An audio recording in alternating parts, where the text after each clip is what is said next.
Est-ce que vous êtes prêts ce matin pour l'enseignement de la parole de Dieu? Comme j'ai mentionné hier soir, le titre de mon message, il n'a pas changé, c'est « Seigneur, ouvre nos yeux ». Et j'étais content qu'on ait chanté un des chants ce matin, « Seigneur, ouvre nos yeux », parce que s'il y a une époque où nos yeux spirituels ont besoin d'être ouverts, c'est vraiment maintenant. Alors j'aimerais qu'on tourne ensemble dans l'épître de Paul aux Éphésiens, et on va lire un verset surtout, c'est dans Éphésiens, le premier chapitre, et au verset 16. Comme vous savez, les épîtres du Nouveau Testament, la plupart d'entre elles ont été écrites par l'apôtre Paul, et bien souvent, c'était des lettres envoyées à des églises que lui-même avait fondées. Parce que Paul était un apôtre qui a fondé beaucoup d'églises à l'époque du Nouveau Testament. Et Éphèse est l'une de ces assemblées-là.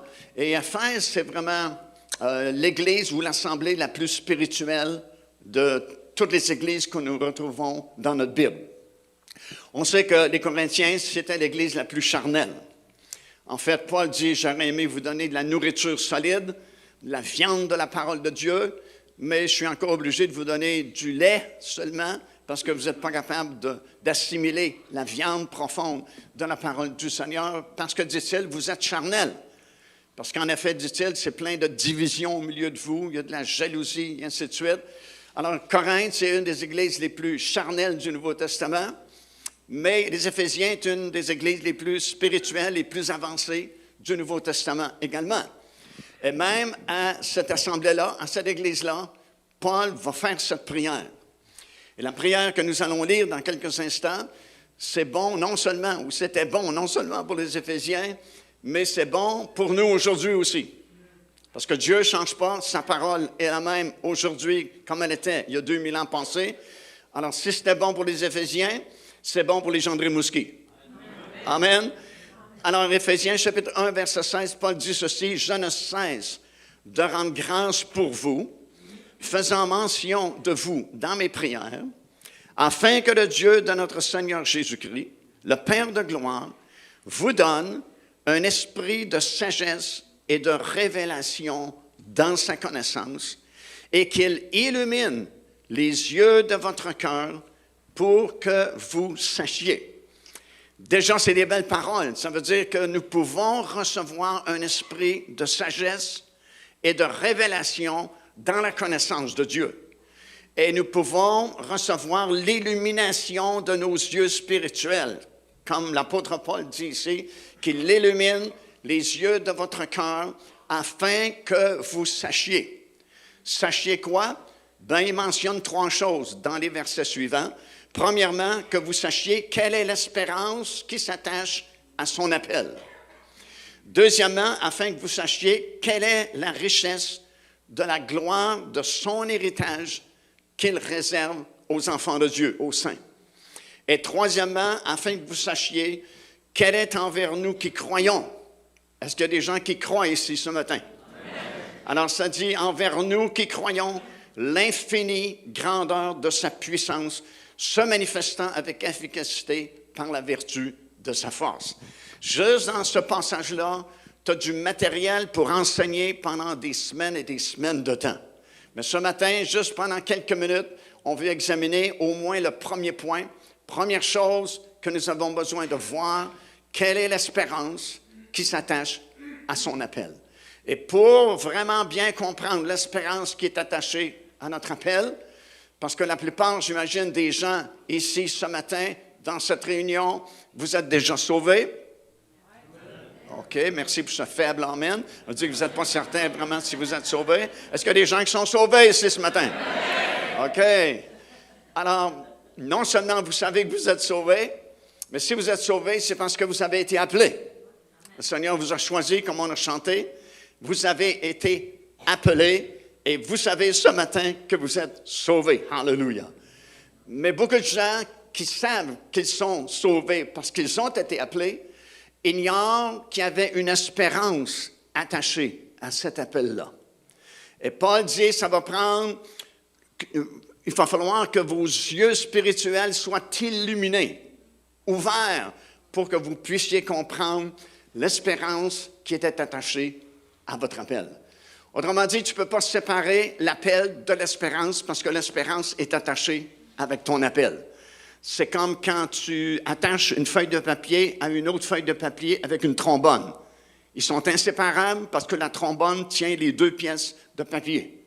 Et si vous avez été appelé, ben, il y a une trombone qui est attachée avec votre appel parce qu'il y a une espérance qui est attachée à votre appel. Puis ça va prendre vos yeux spirituels pour voir ça, comprendre ça et profiter de l'espérance qui est attachée avec votre appel. Hallelujah. On a des yeux ici, physiques, afin de nous permettre de voir dans le monde matériel, dans le monde physique, afin de se diriger. Mais nous avons également des yeux spirituels ici dans notre âme intérieure, afin de voir dans le monde de l'esprit, dans le monde spirituel. Avec nos yeux physiques, nous percevons les choses dans le monde matériel, mais avec les yeux de notre âme intérieure, nous percevons les choses dans le monde surnaturel. Évidemment, la plupart d'entre nous, souvent, on est plus enveloppés et concentrés dans le monde matériel.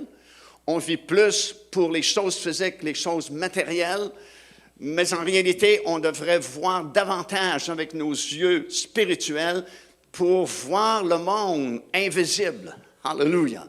Vous pouvez voir dans le monde spirituel. Parce que depuis que vous êtes sauvés, peut-être vous ne le réalisez pas, mais vous vivez dans deux mondes en même temps. Avec votre corps physique, vous vivez sur cette planète. Vous êtes résident peut-être de Rimouski ou des places aux alentours. Vous êtes assis ici ce matin sur ces chaises physiquement, mais en même temps que vous êtes assis sur ces chaises, la Bible dit que vous êtes assis dans les lieux célestes en Jésus-Christ. Alors, votre corps physique est ici, mais votre esprit, votre âme intérieure est assis dans les lieux célestes en Jésus-Christ. Et la Bible spécifie que vous êtes assis au-dessus, pas en dessous, ni même au même niveau, mais au-dessus de toute domination, tout nom qui puisse se nommer, toute puissance démoniaque. Vous êtes au-dessus de ces choses-là, parce que depuis que vous êtes sauvés, vous avez parfaite autorité sur toute la puissance de l'ennemi et tout ce qui vient contre vous. Wow, vous êtes assis au-dessus de ces choses-là, en même temps que vous êtes assis ici, dans cette église, ce matin. Ça veut dire que plus nous réalisons le monde spirituel autour de nous, plus nous allons diriger et orienter notre marche avec le Seigneur Jésus-Christ sur ce que nous percevons par les yeux spirituels de notre cœur plutôt que nos yeux physiques. Parce que la Bible dit que l'apparence, c'est trompeur. Souvent, les gens vont sourire, mais ils peuvent pleurer ici à l'intérieur, et vice-versa. Parce que le monde physique est vraiment trompeur. Dieu dit, vous les êtres humains, vous jugez sur l'apparence. Mais moi, dit-il, je regarde au cœur. Alléluia. Alors, c'est la même chose lorsqu'à un moment donné, Élisée, qui était prophète en Israël, et qui déclarait la parole du Seigneur, et souvent, quand tu déclares vraiment la parole du Seigneur, tu ne fais pas toujours des amis. Souvent, tu te fais des ennemis parce que tu déclares la vérité. Et surtout les prophètes de l'Ancien Testament qui parlaient au nom de Dieu n'étaient pas souvent aimés parce qu'ils déclaraient la parole du Seigneur. Et puis, à un moment donné, tu as toute une armée de Syriens qui sont venus pour tuer le prophète Élisée. Et puis, son serviteur était avec lui. Et puis, quand cette grande armée fut rendue où le prophète demeurait, c'était une armée nombreuse qui était venue pour détruire un seul homme. Et son serviteur s'est mis à trembler parce qu'il avait peur à cause de la multitude des soldats qui étaient venus pour les détruire. Mais Élisée n'était pas du tout nerveux et il a prié le Seigneur pour que Dieu ouvre les yeux spirituels de son serviteur. Et lorsque les yeux spirituels de son serviteur furent ouverts, il s'est aperçu qu'il y avait une armée d'anges autour d'eux autres, encore plus nombreux que les soldats qui étaient venus de la Syrie pour détruire Élisée. Alléluia! Plus nous allons apprendre à regarder, à voir dans le monde spirituel avec nos yeux spirituels, wow, vous allez découvrir un monde nouveau et des choses vraiment très intéressantes. Par exemple, ce matin, si vous pouviez voir dans le monde surnaturel de Dieu avec vos yeux spirituels, vous constateriez qu'il n'y a pas une seule chaise de libre ici dans cette salle. En fait, il y a du monde un peu partout parce qu'à chaque fois qu'on se réunit au nom du Seigneur Jésus-Christ, c'est plein d'anges qui nous visitent. Alléluia! C'est plein d'anges à part de vous ici ce matin dans cette place. Et il y a également quelques démons aussi parce qu'ils se présentent à chaque réunion. Puis je ne vise pas personne, je regarde au plafond. Mais c'est une réalité. Il y a tout un monde qui nous environne autour de nous, un monde invisible aux yeux physiques, mais qu'on peut voir par les yeux spirituels de notre esprit. Et la Bible nous dit que les choses invisibles sont plus réelles que les choses visibles. Parce qu'un jour, les choses visibles vont disparaître. Ce lutrin n'existera pas toujours. À un moment donné, il va disparaître de la circulation, mais les choses invisibles sont éternelles. Alléluia. Et plus nous apprenons à ouvrir nos yeux spirituels, et nous pouvons faire cette prière comme l'apôtre Paul a fait pour les Éphésiens. Seigneur, donne-nous un esprit de sagesse et de révélation dans ta connaissance et illumine les yeux de notre cœur pour que nous puissions voir, que nous puissions comprendre toutes ces choses-là qu'il mentionne ici. La première chose qu'il mentionne, c'est « afin que vous sachiez quelle est l'espérance qui s'attache à votre appel. » Parce que lorsqu'une personne accepte le Seigneur Jésus-Christ, premièrement, on va aller encore plus loin. Lorsqu'une personne naît sur cette planète, vient au monde sur cette planète, il n'y a aucune personne qui est arrivée sur cette planète par accident. Mais chaque personne a été planifiée par Dieu avant même la fondation du monde, imaginez-vous. Chacun d'entre vous, ici ce matin, vous n'êtes pas un accident. Même si vos parents vous ont dit que vous étiez un accident, vous n'êtes pas un accident parce que vous avez été, imaginez-vous, planifié avant la fondation même du monde. Avant que Dieu place le soleil, la lune, les étoiles, avant que Dieu crée même la terre, il vous connaissait déjà. Et il savait que vous viendriez au monde dans cette génération de la fin. Et non seulement il vous connaissait d'avance, mais tenez-vous bien, il a fait des plans pour votre vie avant même la fondation du monde. Bon, je réalise que ça ne vous excite pas beaucoup, mais pensez-y 5 minutes, là, puis vous allez réaliser que vous n'êtes pas n'importe qui. Le grand Dieu, créateur du ciel et de la terre et de l'univers, a pensé à vous avant de créer la terre, avant de créer les cieux, avant de créer le soleil, la lune et les étoiles. Vous étiez déjà dans sa pensée. Amen. Et ça dit ici, dans Éphésiens, 1er chapitre, le verset 4, « Dieu nous a élus avant la fondation du monde pour que nous soyons saints et irrépréhensibles devant lui. » Wow, c'est quelque chose. Dieu nous a élus avant même la fondation du monde. Regardez ce que ça dit dans Jérémie, le 1er chapitre et le verset 4. Dieu parle au sujet du grand prophète Jérémie. Et voici ce qu'il dit à son sujet. Il dit, « Avant que je t'eusse formé dans le ventre de ta mère, je te connaissais. »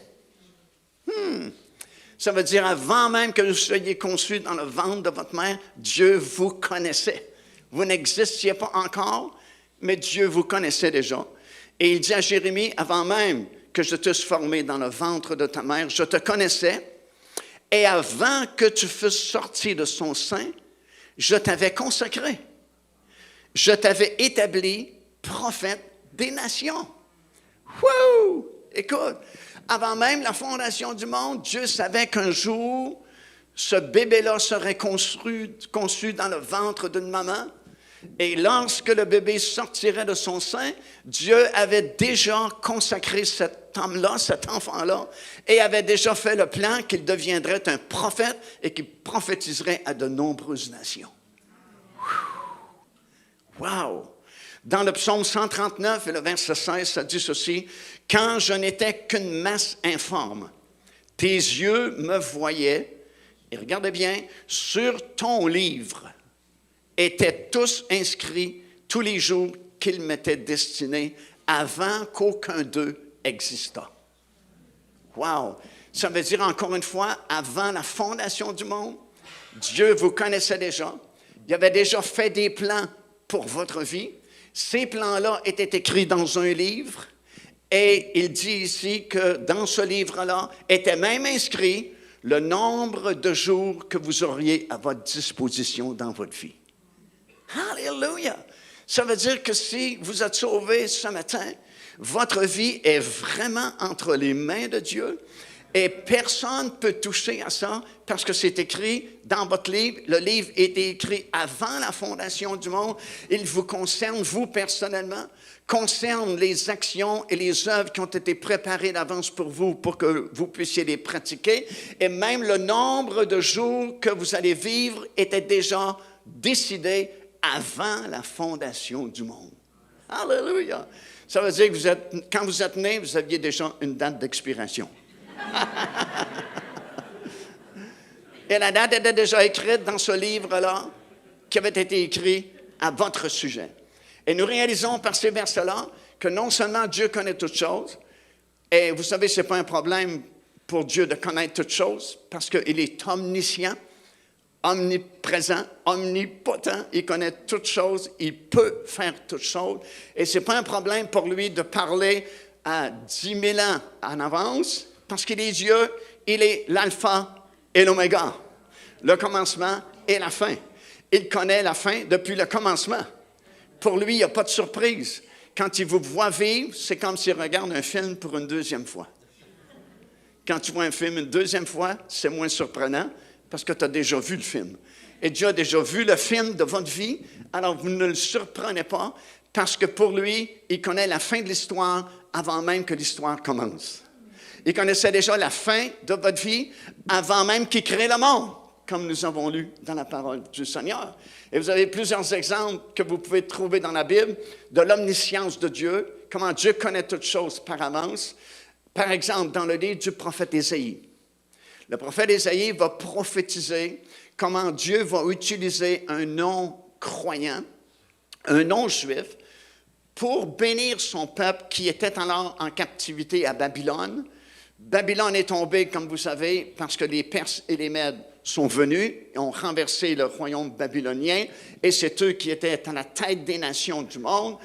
Et Dieu a parlé par son prophète Ésaïe, et il a dit ceci: « Je vais me servir du roi persien, à l'époque c'était M. Cyrus, puis il dit, je vais prophétiser sur lui, puis je vais dire, cet homme-là, ça va être mon berger. » Et il le nomme par son nom. Vous avez son nom dans le livre du prophète Ésaïe. Il l'appelle Cyrus, va être mon serviteur, mon berger, puis je vais me servir de lui pour libérer mon peuple, pour qu'il revienne s'établir à nouveau dans son pays.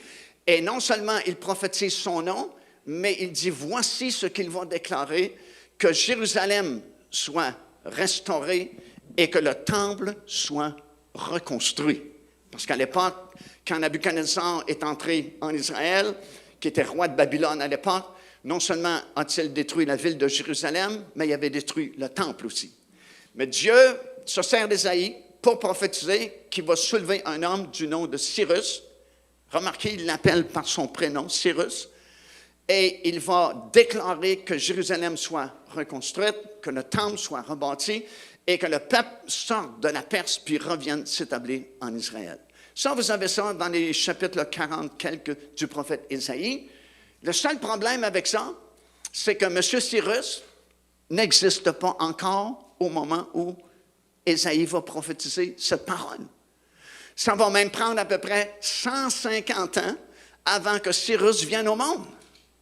Mais 150 ans avant que M. Cyrus naisse, Dieu l'appelle déjà par son nom, puis il dit non seulement il va être mon serviteur pour que mon peuple revienne chez lui, mais voici ce qu'il va déclarer de sa bouche.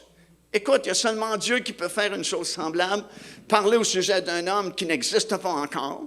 Ça va prendre à peu près 150 ans avec son monsieur-là naisse sur la planète, mais déjà, il va l'appeler par son nom, puis son nom n'existe pas à l'époque où Ésaïe va prophétiser. Alors, ce n'est pas un problème pour Dieu de connaître les choses par avance, et ce n'est pas un problème pour Dieu de vous avoir connu avant même la fondation du monde. Et non seulement vous avoir connu, mais savoir à quelle époque vous viendrez au monde. Et non seulement à quelle époque vous viendrez au monde, mais par avance, avant même la création du monde, il a écrit un livre à votre sujet. Alléluia. Tous les habitants qui viennent au monde sur cette planète ont déjà un livre qui a été écrit à leur sujet. Même Jésus, lorsqu'il est né sur cette planète, avait un livre écrit à son sujet. On lit ça dans l'Épître aux Hébreux, dans le 10e chapitre, au verset 5, ça dit « C'est pourquoi Christ, entrant dans le monde, dit « Tu n'as voulu agréer ni sacrifice ni offrande, mais tu m'as formé un corps. Dans le rouleau du livre, il est question de moi pour faire, ô Dieu, ta volonté. » Dans le livre du Seigneur Jésus-Christ étaient écrites les actions qu'il devait faire, les paroles qu'il devait prononcer. Et c'est pourquoi à plusieurs reprises, vous levez Jésus qui dit « Je ne fais rien de moi-même, mais je fais ce que le Père m'a demandé de faire. » Il faisait uniquement ce qui était écrit dans son livre pour son ministère terrestre qui a duré que 3 ans et demi sur cette planète. Dans Jérémie, chapitre 29 et le verset 11, Dieu dit « Je connais les projets que j'ai formés sur vous, dit l'Éternel, projets de paix et non de malheur, afin de vous donner un avenir et de l'espérance. » Dans votre livre qui a été écrit à votre sujet avant la fondation du monde, ce ne sont pas des mauvaises choses qui sont écrites pour vous, mais ce sont de bons projets que l'Éternel a formés. Et il dit ici, des projets de paix et non de malheur, afin de vous donner un avenir et de l'espérance. C'est pour ça que Paul dit, je prie afin que vos yeux spirituels puissent s'ouvrir et que vous connaissiez ou sachiez l'espérance qui est attachée avec votre appel. Quand Dieu vous a appelé au salut, il avait déjà écrit un livre au sujet des choses qu'il avait préparées d'avance pour vous, pour que vous les pratiquiez. Éphésiens chapitre 2, verset 10, « Nous sommes, dit-il, son ouvrage, ayant été créés en Jésus-Christ pour de bonnes œuvres, regardez bien, que Dieu a préparées d'avance afin que nous les pratiquions. » Autrement dit, dans votre livre, et chaque personne ici ce matin, moi inclus, vous avez un livre qui a été écrit à votre sujet avant la fondation du monde. Et dans ce livre-là sont inscrits les projets que Dieu avait faits pour vous, puis c'est des bons projets. Alléluia. C'est comme un peu les parents, et la maman va tomber enceinte. Ben, déjà, les parents, quand c'est des bons parents, ils font des projets d'avenir pour le bébé qui n'est même pas né encore. Tu le vois déjà, ça va devenir un ingénieur ou ça va devenir une personne en autorité sur cette planète. Pourquoi est-ce que les parents font ça? Parce qu'ils aiment leur enfant. Puis ils veulent des bonnes choses pour leurs enfants. C'est rare que des bons parents, lorsque la maman est enceinte, vont dire on souhaite du malheur à cet enfant-là, puis qu'il ait de la misère toute sa vie, puis qu'il soit malade le reste de ses jours. Non, ils vont faire des bons projets parce qu'ils aiment leurs enfants. Savez-vous que Dieu nous aime? Et avant la fondation du monde, il a fait des bons projets pour vous. Et ces projets-là sont écrits dans votre livre de vie à vous, afin que vous puissiez pratiquer ces choses-là. Et il a préparé des choses exclusivement pour vous. Il a préparé, comme on vient de le dire, des œuvres d'avance afin que vous les pratiquiez. Alors, ce que Dieu veut, ce n'est pas qu'on pratique n'importe quelles œuvres, même si ce sont de bonnes œuvres, si ce n'est pas les œuvres qui ont été préparées dans votre livre pour vous, bien, vous faites du bien quand même, mais vous ne serez jamais récompensé pour cela, puis vous ne serez jamais aussi satisfait de votre travail que si vous aviez accompli les œuvres qui ont été préparées pour vous, dans votre livre à vous, préparées avant même la fondation du monde. Parce que ces œuvres-là, il n'y a personne comme vous qui peuvent les accomplir aussi parfaitement. Parce que c'est des œuvres qui ont été préparées pour chacun d'entre vous. Puis là, il n'y a pas d'exception. Chaque personne ici, ce matin, vous avez un livre qui a été écrit à votre sujet, avant la fondation du monde, dans lequel il y a les projets de Dieu pour votre vie. Et la chose la plus importante, maintenant que vous êtes sauvés, c'est d'apprendre à communiquer avec le Saint-Esprit, parce que lui, c'est l'ouvrier qui a été envoyé pour construire l'Église du Seigneur Jésus-Christ. Et l'Église, ce n'est pas la bâtisse, l'Église, c'est vous.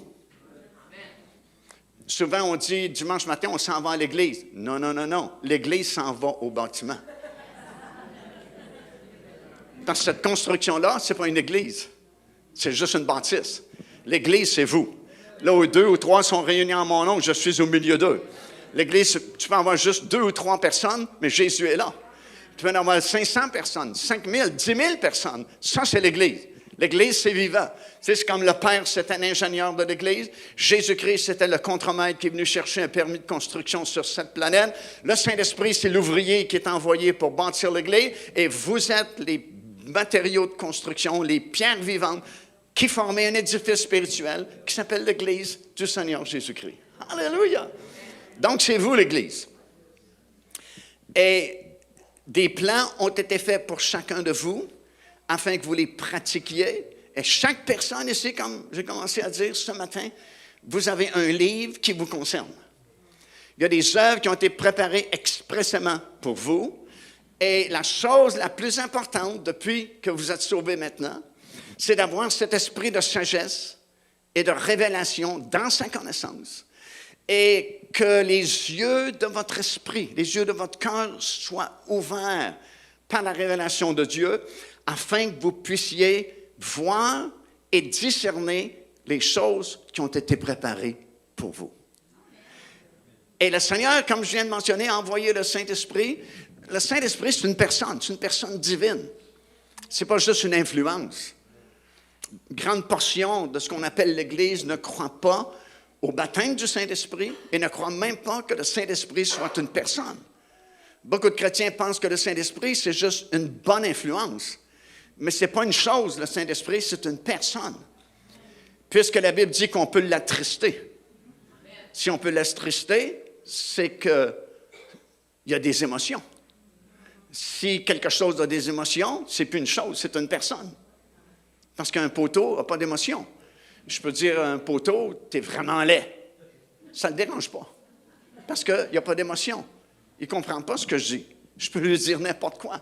Mais si on peut attrister le Saint-Esprit, c'est que le Saint-Esprit a des émotions. S'il a des émotions, c'est une personne.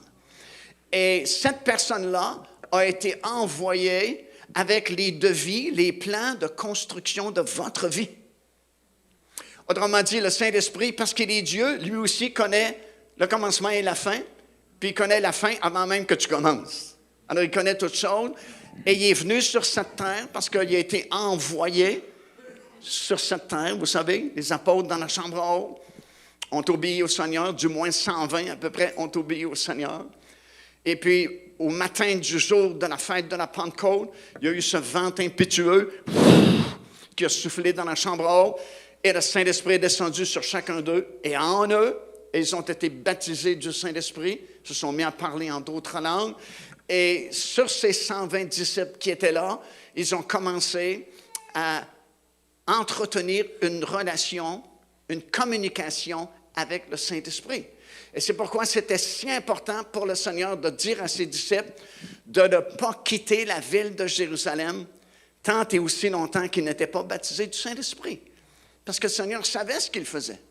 Si tu n'es pas rempli du Saint-Esprit, tu vas être rempli d'autres choses. Alors, si tu n'es pas rempli du Saint-Esprit, tu vas être rempli du charnel, tu vas être rempli des pensées du monde, les tactiques du monde, les stratégies du monde. Tu vas essayer de construire l'Église du Seigneur Jésus-Christ avec ta force personnelle, avec tes pensées, avec des stratégies, avec des programmes humains. Et puis, ça ne donnera pas grand-chose en fin de compte. C'est pourquoi il a insisté.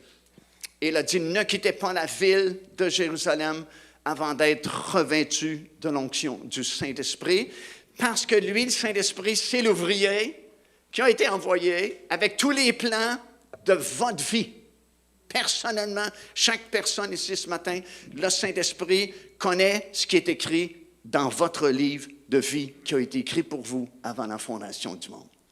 Et plus tu apprends à communiquer avec le Saint-Esprit, moins tu vas faire d'erreurs, moins tu vas faire des œuvres que tu n'as jamais été appelé à faire, et ça va éviter beaucoup de fatigue, beaucoup de déceptions, beaucoup de burn-out. Beaucoup de chrétiens font des burn-out et des dépressions. Pourquoi est-ce qu'ils font des burn-out et des dépressions? Parce qu'ils ne sont pas dans le plan parfait de Dieu qui a été dessiné par Dieu dans ton livre à toi avant la fondation du monde. Parce que si tu restes en ligne avec ce qui est écrit dans ton livre, ton fardeau va être léger, ta vision va être claire, tu vas accomplir les choses et seulement les choses qui ont été préparées pour toi dans ton livre de vie. Et de cette façon-là, tu vas te réjouir, tu vas être satisfait, tu ne seras pas épuisé, puis tu ne feras pas de burn-out, puis tu ne feras pas de dépression non plus. Celui qui va faire la dépression, c'est le diable qui va devoir aller toujours joyeux puis encouragé, puis il va se dire « Ah non, il n'est pas encore debout un matin. » Parce que tu vas continuellement être dans la victoire, parce que tu suis la direction que Dieu a pensée pour ta vie avant même la fondation du monde. Alléluia! Pour ça que 2 Corinthiens, dernier chapitre, dernier verset, ça dit que la communication du Saint-Esprit soit avec vous tous. Parce que plus tu vas apprendre à communiquer avec le Saint-Esprit, plus il va te dire de façon personnelle ce qui a été préparé avant même la fondation du monde pour toi aujourd'hui, dimanche. On est le 3 novembre aujourd'hui. Novembre, le 3 2019.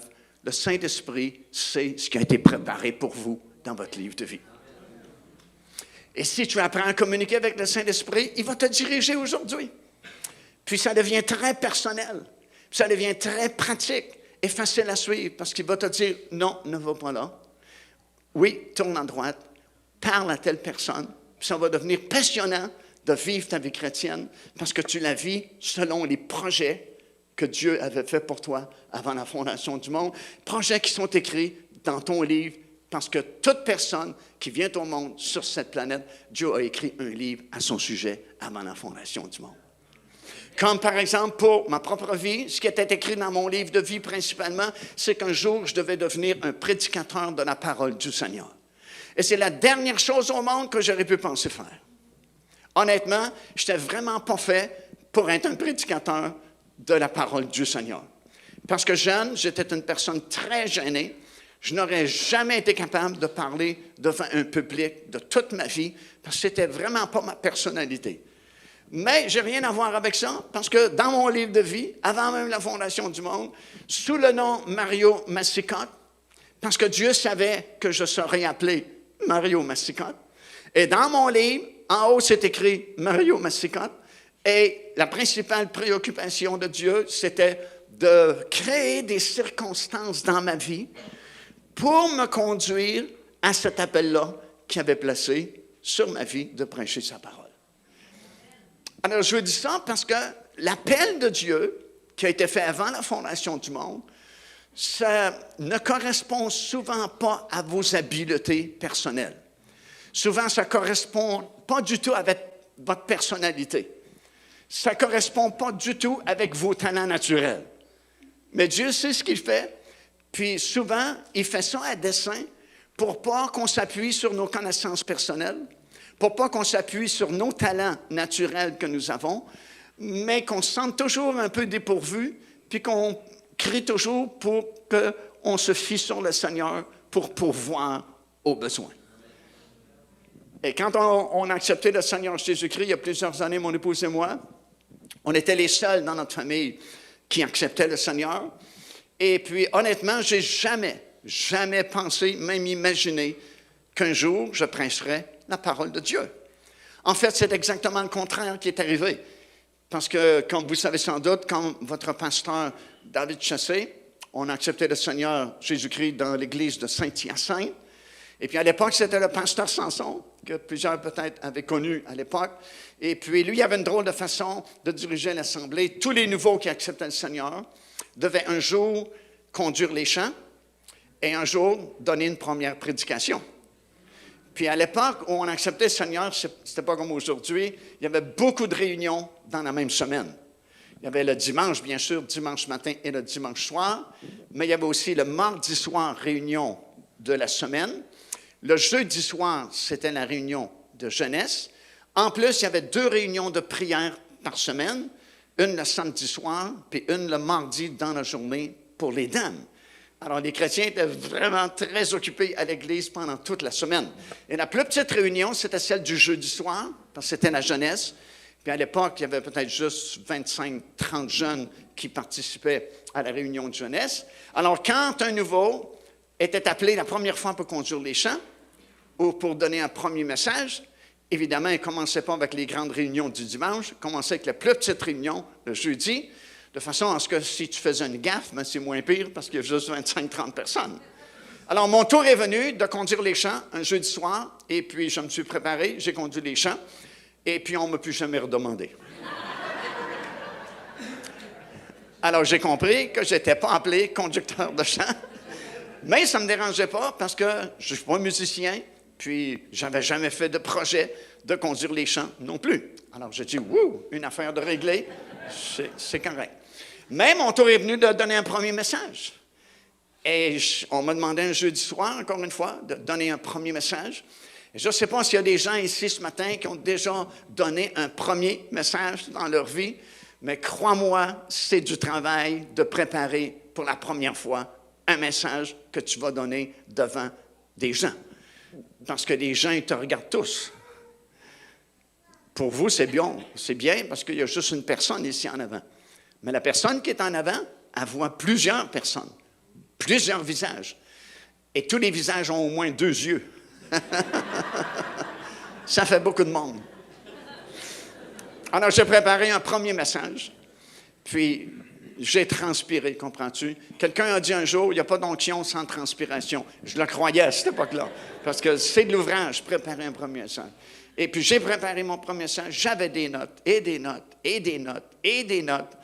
J'avais tellement de notes, j'aurais pu toffer pendant tout le règne de 1000 ans, tellement j'avais des notes. Et j'arrive finalement ce jeudi soir-là, et puis j'ai passé au travers toutes mes notes en moins de 5 minutes, puis j'avais plus rien à dire.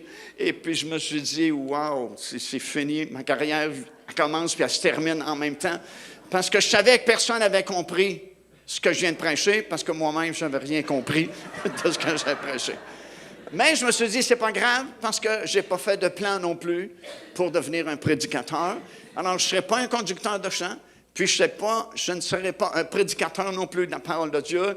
Au moins, la bonne nouvelle, c'est réglé. C'est 2 cas réglés dans ma vie. Ça ne sera jamais ça, ça ne sera jamais ça non plus.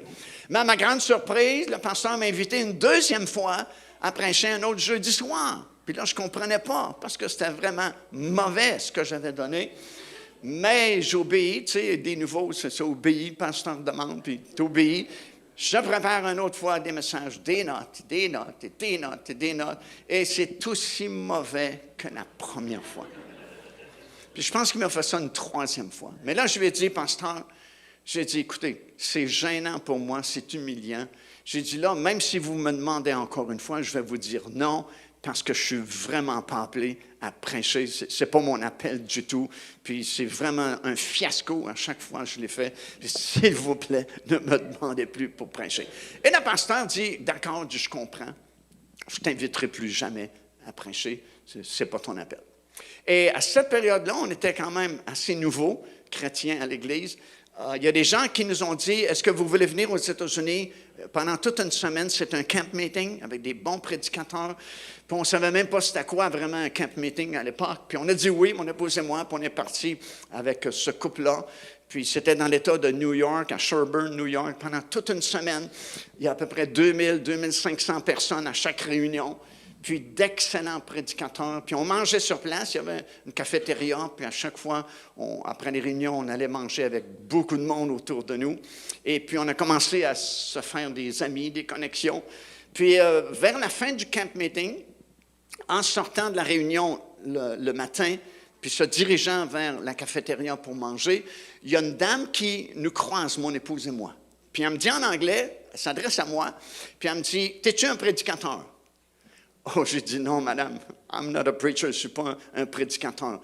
Elle me regarde, elle dit, t'inquiète, parce qu'un jour, tu vas devenir un prédicateur. Puis elle sort, puis nous autres aussi.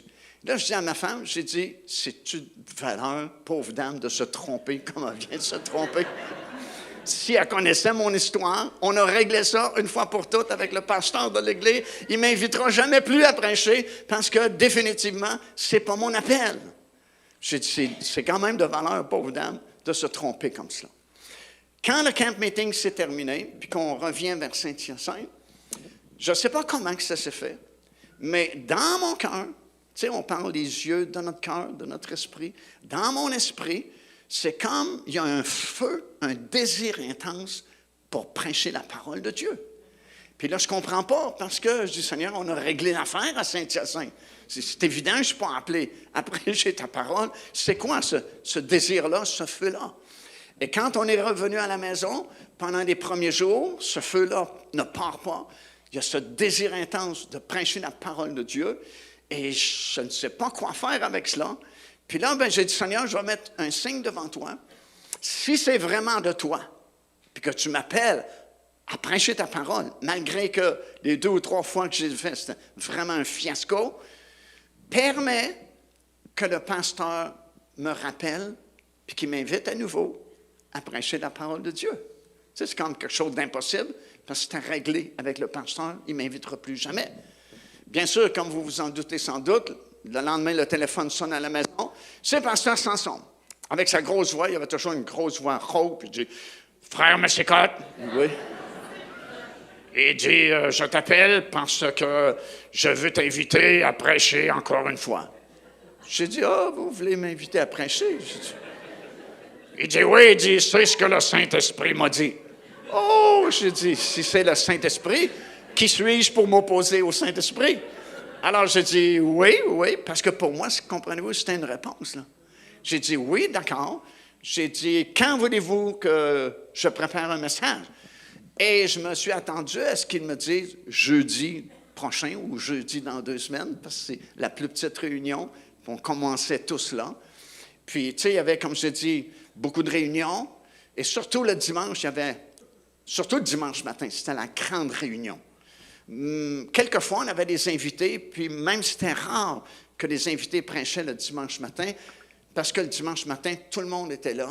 Puis, tu sais, c'était la réunion du pasteur, le berger qui parle à ses brebis. Fait que les invités, c'était surtout le dimanche soir, puis ainsi de suite. Dimanche matin, c'est comme consacré au pasteur. Fait que je dis, pour quand voulez-vous que je prépare mon message? Il dit, dimanche matin prochain. J'ai dit, dimanche matin, c'est votre réunion. Il dit, c'est ce que le Saint-Esprit a dit. Si c'est le Saint-Esprit, qui suis-je pour m'opposer au Saint-Esprit? J'ai dit, d'accord, je vais préparer mon message pour dimanche prochain. Mais je ne savais pas dans quoi je m'embarquais vraiment. Parce que dimanche matin, comprends-tu, tout le monde est là. Alors, s'il y avait 15-20 personnes le jeudi, là, tu as une salle remplie, pleine capacité, puis ils ont toujours 2 yeux par visage. Ça fait beaucoup de monde. Et là, pour la première fois, ce dimanche matin-là, ils me font asseoir sur la plateforme. Parce qu'à l'époque, les invités, on les faisait asseoir sur la plateforme avant la prédication. Et là, on me fait asseoir pour la première fois, parce que quand même, on est relativement nouveau. Ça fait pas longtemps qu'on a accepté le Seigneur. Puis, pour la première fois, je suis assis sur la plateforme. Et je vois tout à coup tous ces visages. Puis c'est quand je lis, parce que les gens peuvent te parler sans ouvrir leur bouche. Ils peuvent te parler juste avec leurs yeux. Puis j'ai compris dans leurs yeux quelque chose comme « Qu'est-ce que tu fais là, Massicotte? » Puis là, je me suis dit, il y en a peut-être 1 ou 2 parmi eux qui étaient là les jeudis soirs, que c'était un fiasco. Puis ils se sont dit, « Oh non, on ne va pas se taper ça encore ce matin. Massicotte qui va prêcher. » Puis là, il y a eu les chants, puis la louange, et ainsi de suite. Puis le pasteur a dit, maintenant, il dit, le Saint-Esprit m'a dit d'inviter à nouveau le frère Massicotte. Il m'invite pour venir prêcher.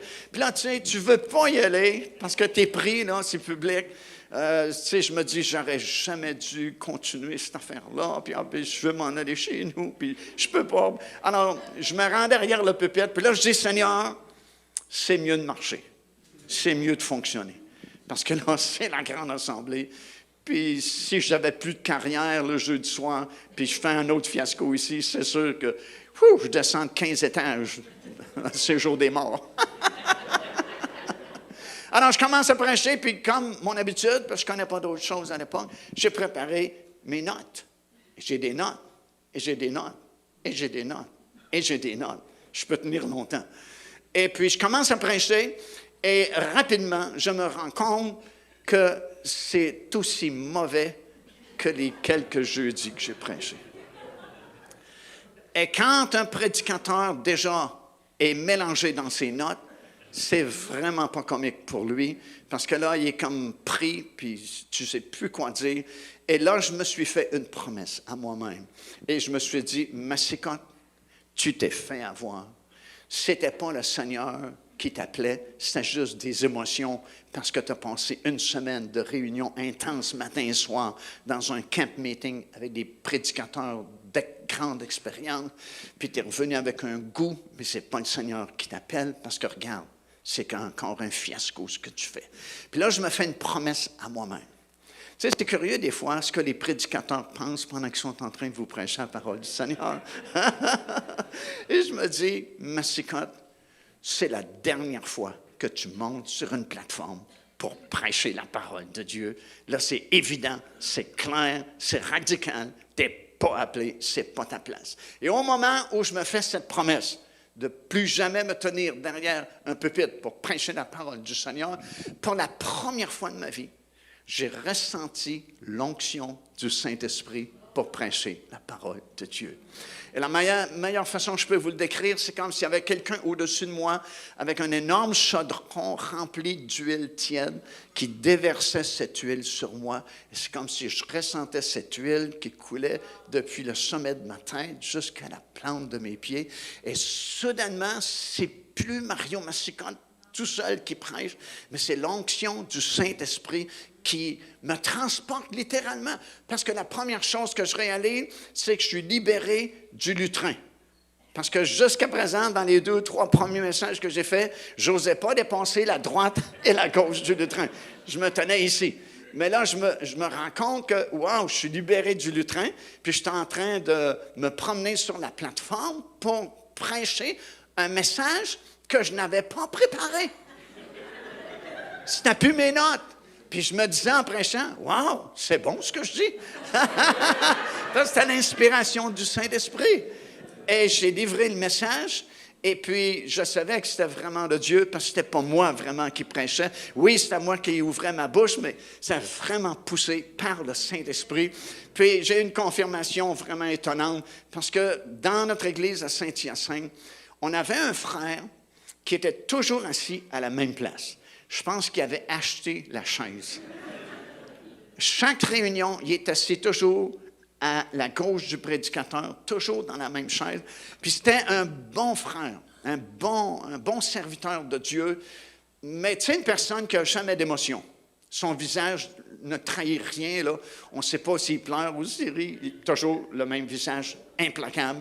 Tu sais, quelquefois, on avait des invités, puis les invités, des fois, nous faisaient rire, mais pas lui. Un visage, tu sais, immuable, qui ne bouge pas. Un bon frère, bon chrétien, mais aucune émotion. Et là, je m'adonne à le regarder, il y a un grand sourire sur son visage. Et je me dis en moi-même, la fin du monde est proche. C'est pas possible qu'il sourit comme ça. Et là, je le vois s'avancer vers moi, puis je n'étais pas habitué à ça à l'époque. Il me prend dans ses bras, puis il me donne une accolade, puis il me dit, « Mario, il dit, c'est le meilleur message que j'ai jamais entendu. » J'ai dit, « Je le sais, c'est mon meilleur à moi aussi. » Et c'est comme ça que je suis devenu prédicateur de la parole du Seigneur, parce que j'ai commencé à réaliser, je ne réalisais pas comme je le réalise aujourd'hui, parce que j'ai plusieurs années d'expérience derrière moi, mais j'ai commencé à réaliser que ça ne dépendait pas de nos talents, ça ne dépendait pas de nos habilités, ça ne dépendait pas de nos personnalités, ça dépendait de ce qui était écrit dans notre livre, qui a été écrit sur nous avant même la fondation du monde. Alléluia! C'était écrit sous mon nom, prédicateur de la parole du Seigneur. Je n'avais pas la personnalité pour ça, je n'avais pas les talents pour ça, mais c'est ça qui était écrit dans mon livre, comme des choses ont été écrites écrites dans votre livre à vous.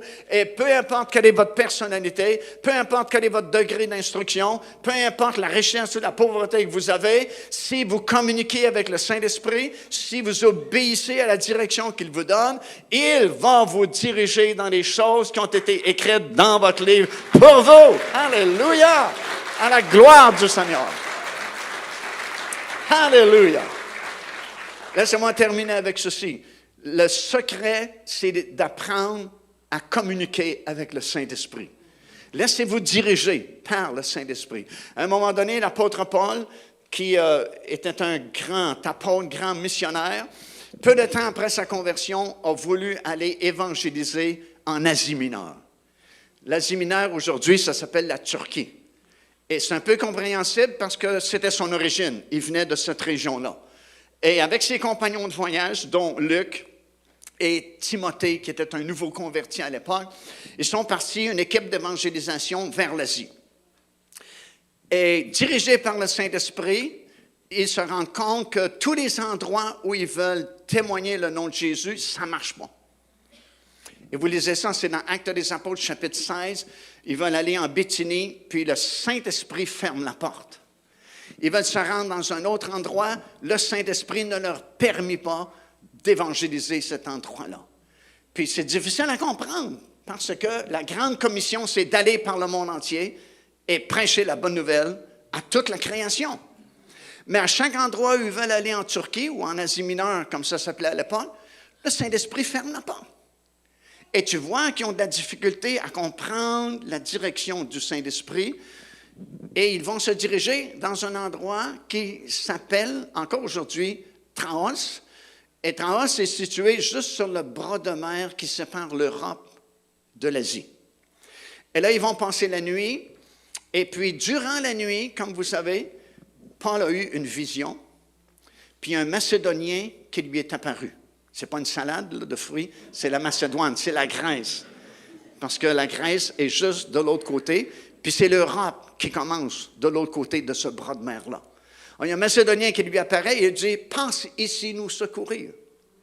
Et le lendemain matin, quand ils se sont réveillés, la preuve qu'ils sont un peu dans la confusion, c'est qu'ils ont tenu une assemblée, tous ses compagnons ensemble, et puis ont discuté au sujet de la vision que Paul avait eue. Alors, ils ne se sont pas précipités tout de suite du côté de la Grèce parce qu'ils viennent de frapper des murs. Le Saint-Esprit dit non, pas là, non, ferme la porte, non, tu ne peux pas prêcher ici. Alors, ils ont tenu une assemblée, tout le groupe ensemble. Puis la Bible dit, ils en ont conclu que. Alors, s'ils en ont conclu que, c'est qu'ils ont discuté à ce sujet-là. Puis ils en ont conclu que le Seigneur les appelait du côté de l'Europe plutôt que du côté de l'Asie. Alors, ils ont traversé le bras de mer, sont arrivés dans le territoire de la Macédoine, qui est un territoire de la Grèce, comme nous savons. Et la petite ville, première petite ville dans laquelle ils se sont retrouvés, c'est la ville de Philippe. Et selon son habitude, Paul cherchait une synagogue, parce qu'il annonçait d'abord la bonne nouvelle aux Juifs, ensuite aux autres. Et on lui dit, la ville est trop petite, il n'y a pas de synagogue. Alors, Paul dit, il doit bien avoir des gens qui croient en Dieu ici, puis qui prient Dieu. Oh, ils ont dit, oui, il y a un groupe de femmes qui se réunit toujours le long de la rivière ici, dans la ville de Philippe. Alors, Paul est arrivé avec ses compagnons, et effectivement, il y avait un groupe de femmes qui tenaient une réunion de prière sur le bord de la rivière, dans la petite ville de Philippe. Et Paul a commencé à prêcher l'Évangile. Et quand tu prêches l'Évangile, ben, c'est sûr que tu regardes les gens, tu regardes le visage des gens, puis avec l'expérience, tu apprends à discerner beaucoup de choses de la vie des gens juste en les regardant. Juste en regardant le visage, tu apprends pas mal de choses au sujet de la vie de la personne. Puis tu sais, quand tu viens à l'église, tu n'as pas le choix, tu apportes ton visage aussi avec toi. Puis souvent, des choses, tu ne peux pas les cacher parce que ça paraît sur ton visage. Puis quand surtout tu es évangéliste, puis que tu prêches à des non-chrétiens, puis tu prêches un message de salut, tu examines la personne pour savoir si elle reçoit ou non ton message.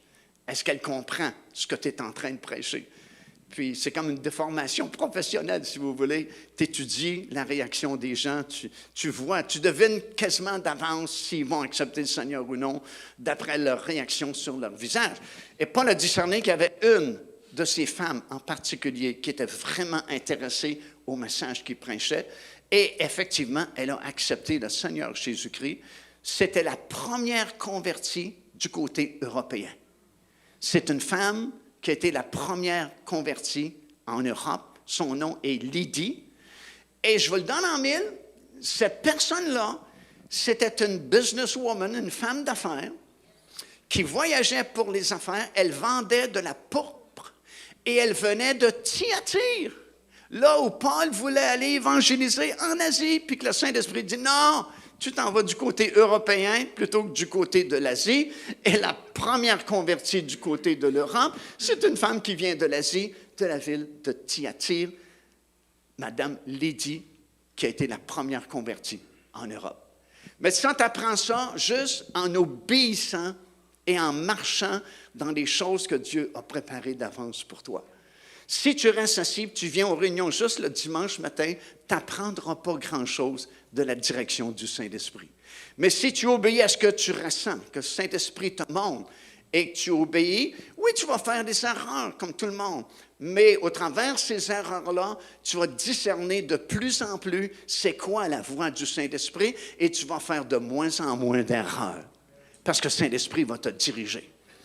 Tu sais, tu ne peux pas diriger quelqu'un qui reste assis. Il faut que la personne marche. Puis là, le Saint-Esprit dit non, à gauche, non, à droite. Mais si tu ne fais rien dans l'Église, tu viens juste assister à une réunion le dimanche matin, le Saint-Esprit ne peut pas faire grand-chose avec toi. Mais si tu oses obéir à ce qu'il te demande, ce qu'il te dit à l'intérieur, bien, il va te diriger, puis tu vas réaliser des choses extraordinaires, puis ça va être satisfaisant. Ta vie chrétienne va être satisfaisante. Ça va mettre un sourire sur ton visage parce que tu vas voir des choses fascinantes, parce qu'il va te diriger une journée à la fois. Puis, tu sais, tu ne seras jamais défait avec le Seigneur. Tu ne peux jamais être défait avec le Seigneur. Puis tu vas apprendre de victoire à victoire à louer le Seigneur. Pas juste dire deux mots, oh merci Jésus. Non, vraiment entrer dans la louange.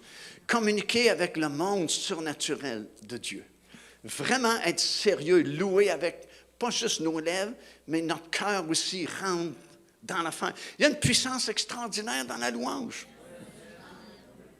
On était en Israël il y a quelques jours passés.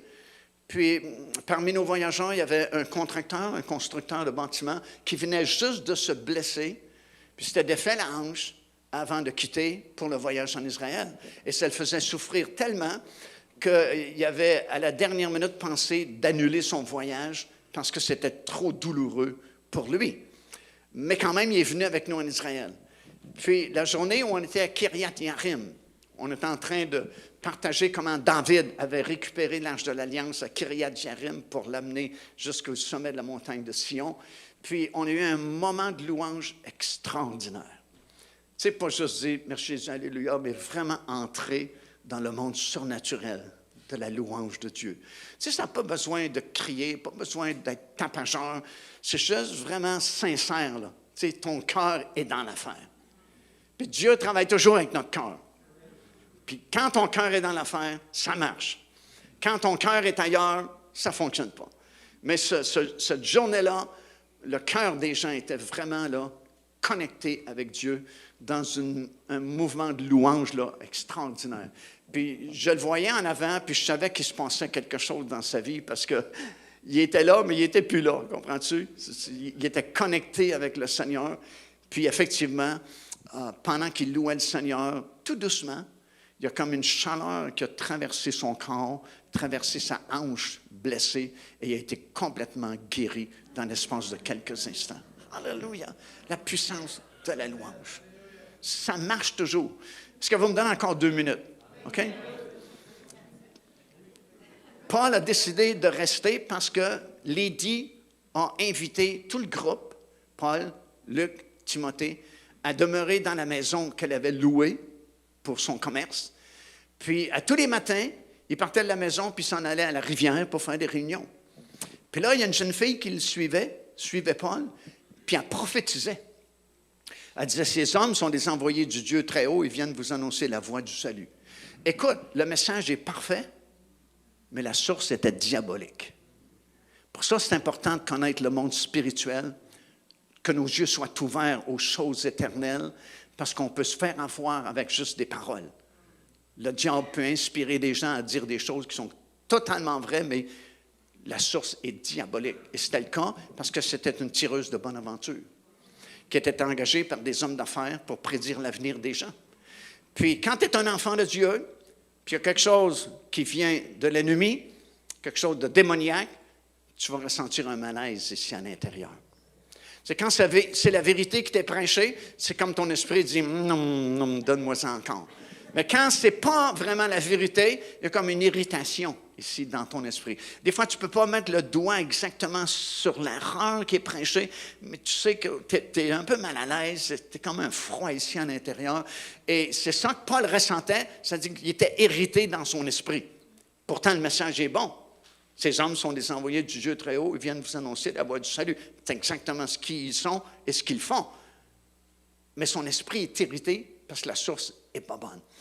Et alors qu'il est fatigué, il se retourne et il parle non pas à la demoiselle, mais à l'esprit qui habite la demoiselle, puis il dit, esprit de divination, sors au nom de Jésus. Et piou, le démon est sorti. Parce que les démons sont soumis lorsque tu es un enfant de Dieu, puis tu leur commandes au nom de Jésus de partir, ils n'ont pas le choix, il faut qu'ils partent. Alors là, le démon est parti, sorti de la jeune fille. Elle n'est plus capable de donner la bonne aventure aux gens. Puis là, les hommes d'affaires, le groupe d'hommes d'affaires, ça ne fait plus leur affaire. Parce que quand les clients viennent, elle n'a plus rien à dire. Puis là, ils cherchent parce qu'il n'y a plus de profit qui rentre.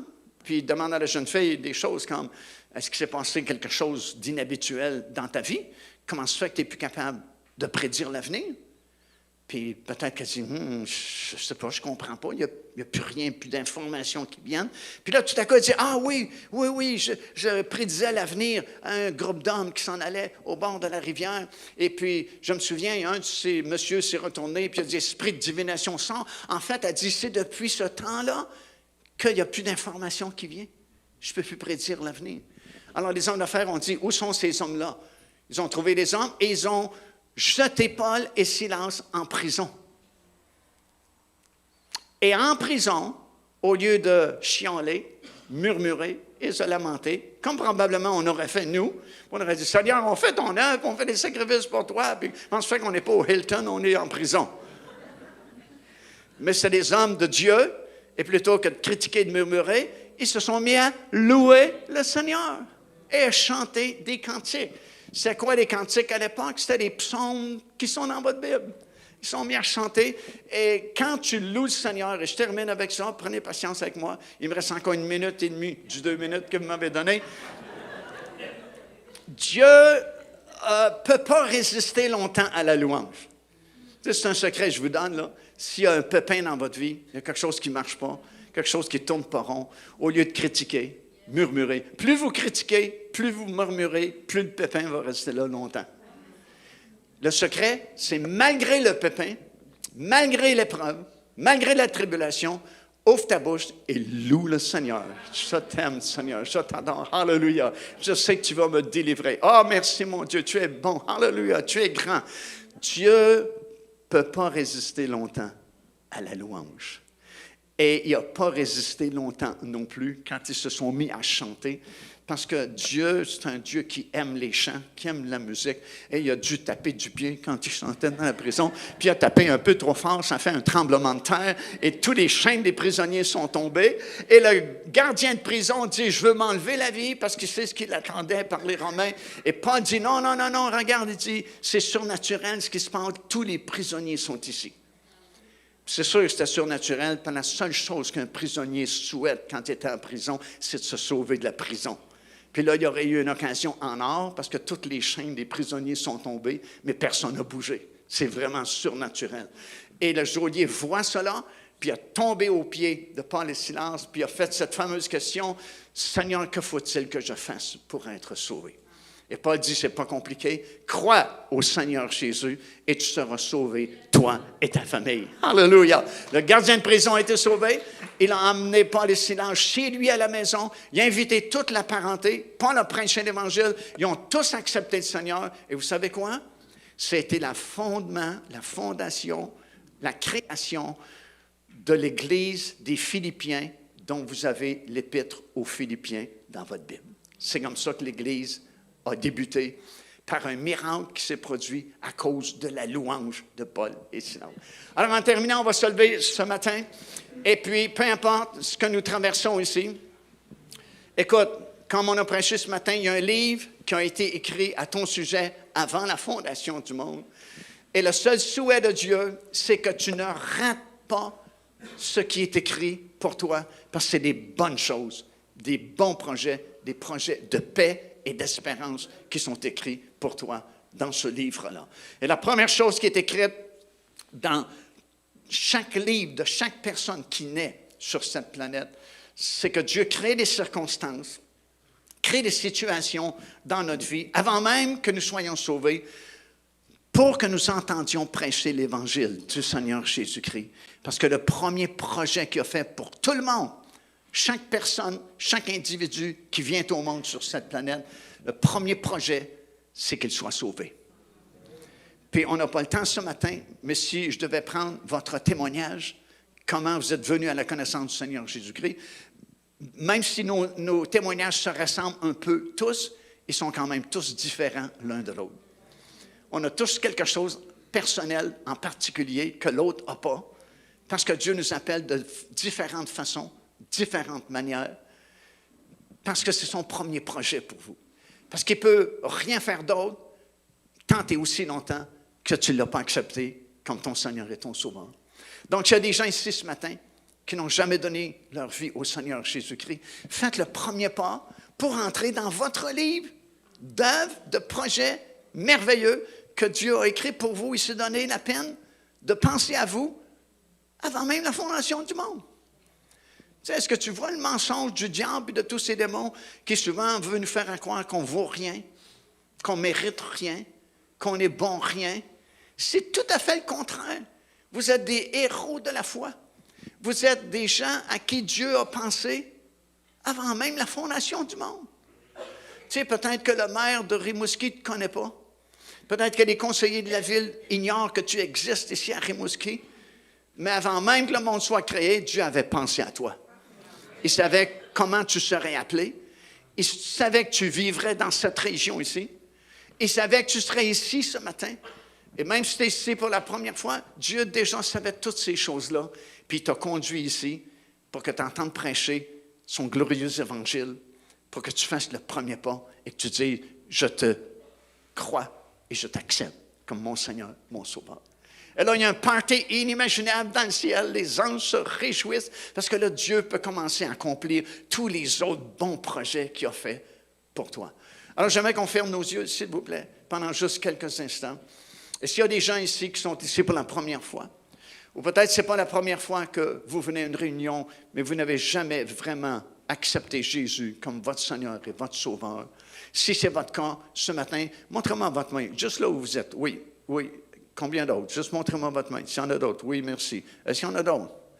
Oui, merci là-bas. Est-ce qu'il y en a d'autres? Juste montrez-moi votre main. Parce que tout commence avec ça. Tant que tu n'acceptes pas le Seigneur Jésus-Christ comme ton Seigneur et ton Sauveur, le reste des projets ne peuvent pas s'accomplir. Mais dès l'instant où tu dis « Oui, Seigneur, je reconnais mon besoin.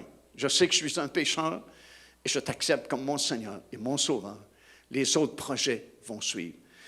J'aimerais qu'on puisse répéter ces paroles à haute voix, tout le monde, mais surtout ceux et celles qui ont levé la main il y a quelques instants. Tout le monde ensemble, s'il vous plaît, on répète ces paroles. Dieu Tout-Puissant, je reconnais ce matin, tu es le seul vrai Dieu. Et en dehors de toi, il n'y en a pas d'autre. Je reconnais aussi, je suis un pécheur. Et ce matin, je reconnais le Seigneur Jésus-Christ comme mon Seigneur et mon Sauveur. Viens dans mon cœur, pardonne mes péchés, et comme tu l'as promis, donne-moi la vie éternelle. Je sais que tu es là maintenant, dans mon cœur, tu as tout pardonné. Et c'est pourquoi je peux dire de ma bouche, je suis pardonné. Je suis sauvé. J'ai la vie éternelle. Amen. Est-ce qu'on peut acclamer le Seigneur ce matin? Alléluia. Oh, merci Jésus. Oh, gloire à Dieu. Alléluia. Béni soit le nom de Jésus. Amen. Si vous avez fait cette prière pour la première fois, Dieu l'a entendu. Et puis c'est aussi simple que ça, être sauvé. La Bible dit, quiconque invoquera le nom du Seigneur sera sauvé. Continuez dans le Seigneur. Venez aux assemblées. Trouvez-vous une Bible en quelque part. Grandissez maintenant. Communiquez avec le Saint-Esprit. Apprenez des choses qui ont été préparées d'avance pour vous. Et votre vie ne sera plus jamais la même parce que vous allez être conduit par l'Esprit du Seigneur. Amen. Seigneur, je prie pour cette assemblée ici à Rimouski. Seigneur, tu connais chaque personne ici ce matin. Je te demande, Seigneur, que ta grâce et ta riche bénédiction puissent descendre sur chacun d'eux. Tu connais les besoins de chaque personne et tu es tout-puissant, Seigneur, pour exaucer les prières faites en ce lieu, pour, Seigneur, donner à chacun ce qu'il a demandé, parce que tu es un Dieu au-delà de toute mesure, un Dieu qui est bon, qui est riche en miséricorde. Et peu importe, Seigneur, ce qu'on a fait, Seigneur, ce matin, on te demande pardon si on t'a offensé, si on a commis un péché, et tu es fidèle et juste pour nous le pardonner. Et maintenant, Seigneur, permets-nous d'apprendre à communiquer avec ton Saint-Esprit et comprendre les choses qui ont été préparées d'avance. Même pour cette journée, Seigneur, comment tu peux nous conduire par ton Saint-Esprit dans les choses qui ont été préparées d'avance pour nous et qui sont écrites dans notre livre de vie à chacun d'entre nous. Seigneur, c'est au nom de Jésus que j'ai prié. Encore une fois, tout le monde, on peut dire Amen et Amen. Que Dieu vous bénisse abondamment, puis restez fidèles au Seigneur Jésus.